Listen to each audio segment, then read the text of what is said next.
Hello friends, நம்ம இப்போ மீன் குழம்பு எப்படி செய்யுதுன்னு சொல்லி பார்க்க போகிறோம். ஓகேங்களா? ஒவ்வொருத்தரும் ஒவ்வொரு மாதிரி ஸ்டைலில் செய்வாங்க. எனக்கு தெரிஞ்ச மாதிரி ஒரு மீன் குழம்பு நான் உங்களுக்கு சொல்கிறேன். ஆனால் டேஸ்ட் வந்து சூப்பராக இருக்கும். கொஞ்சம் நாங்கள் தருமபுரி ஒகேனக்கல் இருக்க ஸ்டைல் அந்த மாதிரி கொஞ்சம் இருக்கும். நீங்கள் ஒரு நாள் செஞ்சு பாருங்கள். செஞ்சு பார்த்துட்டு அப்புறம் சொல்லுங்கள். டேஸ்ட் ரொம்ப சூப்பராக இருக்கும். வாங்க பார்க்கலாம் எப்படி மீன் குழம்பு செய்கிறதுன்ட்டு. ஃபஸ்ட்டு வந்து சின்ன வெங்காயம் நிறையா உரிச்சிக்கோங்க. ஒரு 1/4 கிலோ அந்த மாதிரி உரிச்சிட்டிங்கன்னா பாதி வந்து மசால் வதக்கி நான் செய்வேன். எப்போவுமே வதக்கிறதுக்கும் தாளிக்கிறதுக்கும் சரியாக போயிடும். சின்ன வெங்காயம் அப்புறம் பூண்டு வந்து நிறைய போடுவோம் மீன் குழம்புக்கு. வந்து எண்ணெயிலையும் போடுவேன் மீன் குழம்புல, அப்புறம் வதக்கிறதுக்கும் போடுவேன். ஓகேங்களா?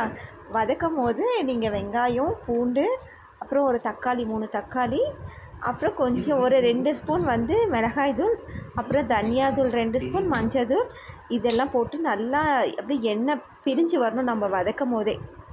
அதெல்லாம் வதக்கிட்டு கொஞ்சமாக வந்து தேங்காய் வந்து மீன் குழம்புக்கு நிறைய தேங்காய் போட்டால் ரொம்ப திகட்டும்னு சொல்லுவாங்க. அதனால் கொஞ்சமாக தேங்காய் போட்டு மிக்சியில் பல்ஸ் பண்ணிவிட்டு அப்புறம் எல்லாம் போட்டு ஒன்றா வதக்கி எடுத்துகிட்டு நீங்கள் ஒரு கடாய் வச்சாலும் சரி, இல்லை மேக்ஸிமம் வந்து மண்பானையில் செஞ்சால் தான் டேஸ்ட்டு நல்லாயிருக்கும் மீன் குழம்புக்கு. அதனால் ஒரு மண்பானையில் எடுத்து ஃபஸ்ட்டு எண்ணெய், அப்புறம் கருவேப்பிலை, கடுகு, கொஞ்சம் வந்து வெந்தயம் போடுவேன். வெந்தயம், கருவேப்பிலை இதெல்லாம் போட்டு நல்லா தாளிச்சதுக்கப்புறமா வெங்காயம் வந்து கட் பண்ணி 2 2ஆக கட் பண்ணி போடுங்க. பூண்டு நல்லா ஒரு 2 பூண்டு அந்த மாதிரி போட்டிங்கன்னா ரொம்ப டேஸ்ட்டாக இருக்கும். மீன் குழம்புக்கு நல்லெண்ணெய் ஊற்றுனீங்களா இன்னும் டேஸ்ட்டாக இருக்கும். நல்லெண்ணெய் ஊற்றி செஞ்சு பாருங்கள். அப்புறம் அதெல்லாம் ஊற்றிட்டு கொஞ்சம் நல்லா ப்ரௌனிஷாக வரும்போது நம்ம அரைச்சி வச்சுருக்க சாந்து ஆட்டி வச்சுருக்கோம் இல்லைங்களா, மசாலெல்லாம் வதக்கி அதை நல்லா வந்து வதக்கிட்டு அதை போடணும். 2 பச்சை மிளகா போட்டுக்கோங்க. எக்ஸ்ட்ரா உங்களுக்கு புளிப்பு வேணும்னா தக்காளி ஆட் பண்ணிக்கலாம். அந்த வெங்காயம் வதக்கும் போதே தக்காளி போட்டு வதக்கிட்டு அப்புறம் அந்த மசால் போடுங்க.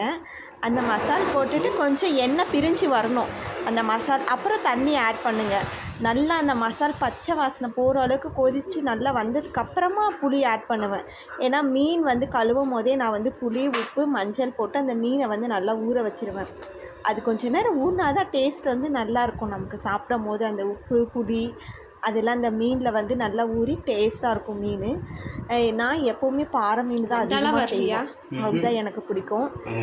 அதுக்கப்புறம் அது நல்லா ஊறினதுக்கப்புறம் அந்த மீனில் புளி தண்ணி ஊற்றி வச்சுருக்கோம் பார்த்தீங்களா, ஒரு நல்லா புளி வந்து கொஞ்சம் எக்ஸ்ட்ரா போட்டுக்கோங்க. ஒரு நல்லா பெரிய லெமன் அளவுக்கு போட்டு கரைச்சி அந்த புளி தண்ணியை வந்து அந்த மசால் நல்லா கொதித்து எண்ணெய் பிரிஞ்சு வரும்போது அந்த புளி தண்ணியை ஊற்றி அது ஒரு 10 நிமிஷம் கொதிக்க விடுவேன்.